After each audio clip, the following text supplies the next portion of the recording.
I'm just a delivery driver, not the god of fate, but apparently, that's my job now. I've been an Amazon delivery driver for way too long. I started back when I was in university, thinking it'd be a short gig, but here I am, years later, still tossing packages onto porches like Santa with commitment issues. People always tell me, "You're wasting your life," but I just shrug. Maybe I am. Maybe I just enjoy honking at squirrels and pretending they're my coworkers. The only real friend I have is Tony. And Tony has problems. The kind of problems that should have landed him in a medical journal by now. See, Tony firmly believes that he can stick his penis into anything. A couple of days ago, it was a blender. Before that, a paper shredder. I don't even ask questions anymore. If Tony shows up with a limp, I assume he got into an argument with a vacuum cleaner and lost. Anyway, today's shift started out normal. Well, as normal as it gets when your best friend is obsessed with testing his durability against household appliances. I rolled up to the Amazon warehouse, ready to do my usual routine: scan, drive, deliver, repeat. But today was different. When I scanned the packages, there were no house numbers, no apartment numbers, nothing. Just the general area I had to deliver to. Confused, I asked Steve, the warehouse guy who smells permanently of energy drinks and regret, what was going on. "Today, you decide where the packages go," he said, not even looking up from his clipboard. "Wait, what?" "You pick. Just give M to whoever." At first, I thought this was some sort of prank, but then I realized this was amazing. No more struggling with GPS. No more getting yelled at for leaving a package too close to the doormat. I was officially the king of deliveries. So I set off completely drunk on power. The first house I picked was a nice little 2-bedroom. Looked like the kind of place where someone bakes cookies but secretly hates their neighbors. I dropped off a huge package on the front lawn, patted myself on the back, and drove off. Seconds later, a woman named Linda stormed outside. "Why did you give me the bomb?" she screamed. I blinked.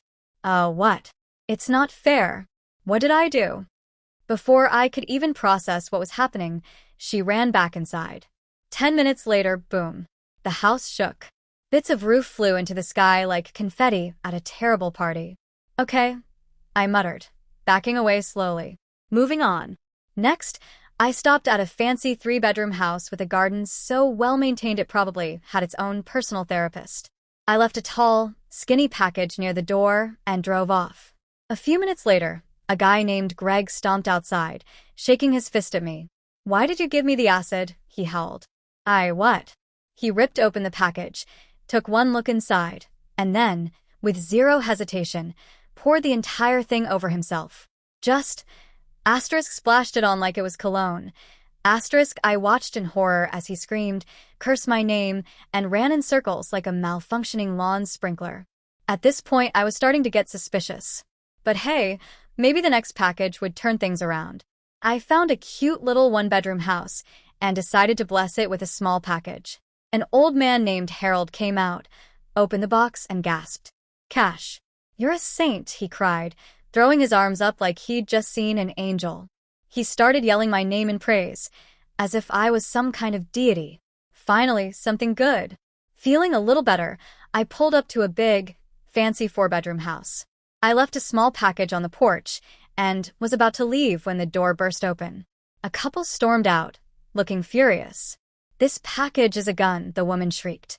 I barely had time to register that before she and her husband marched back inside, and, well, bang, bang, bang, bang, bang, bang, bang, bang. I sat frozen in my van. I should probably go. As I tried to process how literally everyone in this neighborhood was insane, I noticed something else. People were coming after me. Linda's house was rubble. Greg was still screaming about acid.